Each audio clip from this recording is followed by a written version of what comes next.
After moderate success with The Girl Who Left Through Time and Summer Wars, Mamoru Hosoda's third film would follow suit with the same animation studio, Madhouse. But instead of focusing on the lives of young adolescents, his third film would focus on an adult life. Wolf Children is a film I think came out at the right time for anime in general. I feel a lot of people were wary of anime back then as it gained this reputation of being a kids thing, while also being incredibly inappropriate somehow. So when the movie got started, people assumed this would be another extreme idea the weird world of Japan would try to convey. But as it went on, it goes to surprise those expectations in a bittersweet, well-formulated way.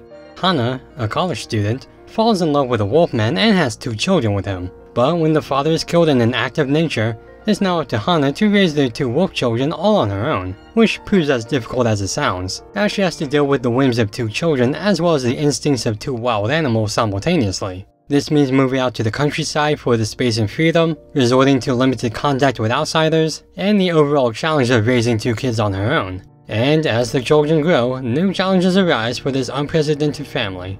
For many, Wolf Children is considered to be Hosoda's best work, and I kind of agree.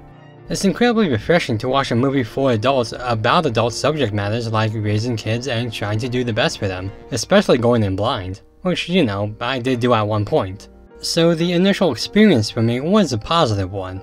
This was a movie that, when I first saw it, made me feel adult. I watched it relatively young, but old enough to understand the nuance and weight of the emotions the characters felt. It's a genuine nostalgic memory for me.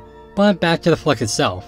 The storytelling of the daily lives of this family is bittersweet in retrospect to the circumstances. You find yourself really getting engaged into the problems and highlights of this family because there is that lasting charm of familiarity and frustration with the situations they're put through, much of which is culminated in some riveting storyboarding. The film's structure is probably one of the weirder benefits to the movie.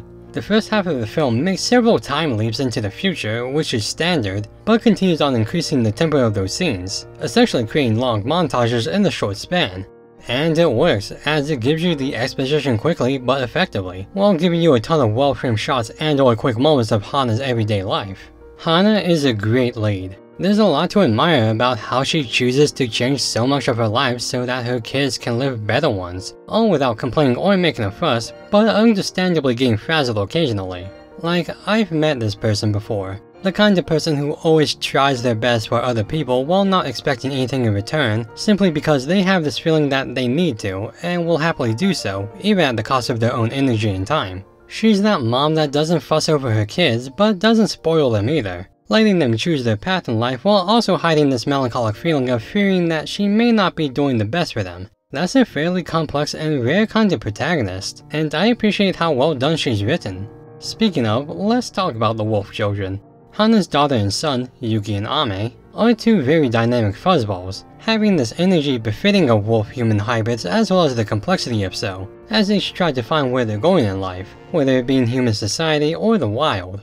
Both are very sentimental in that aspect of wanting to fit in, but having these conflicting feelings of if I do this, then I'm rejecting my other side, and both have valid reasons and experiences that, in the end, make you go, yeah, that makes sense.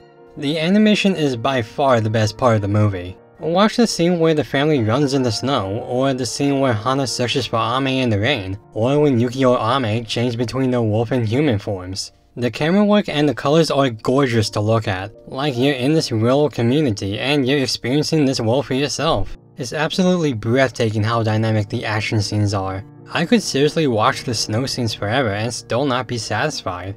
The theme, while obvious, is still a really good theme that's respectfully observed and takes a home glance beyond the fact that these children aren't normal but still kids in nature. I don't have kids, so I can't really say how resonant it is, but I feel that anyone can understand the heart and pull of what it means to lose a loved one and feel a constant exasperation, not just in raising kids. Wolf Children is just phenomenal. It has great characters, a respectful look at its themes, a wonderful story structure with a wonderful story, and incredibly gorgeous animation that needs to be watched. Of all of Hosoda's films, this is perhaps the biggest one in terms of raw emotion, because it does deal with heavily primal relations and instincts, making it far more humanistic than one would have inferred prior to viewing. It's a howling good time and admittedly one of my favorites. It's a lot to unpack, but very much worth that claim.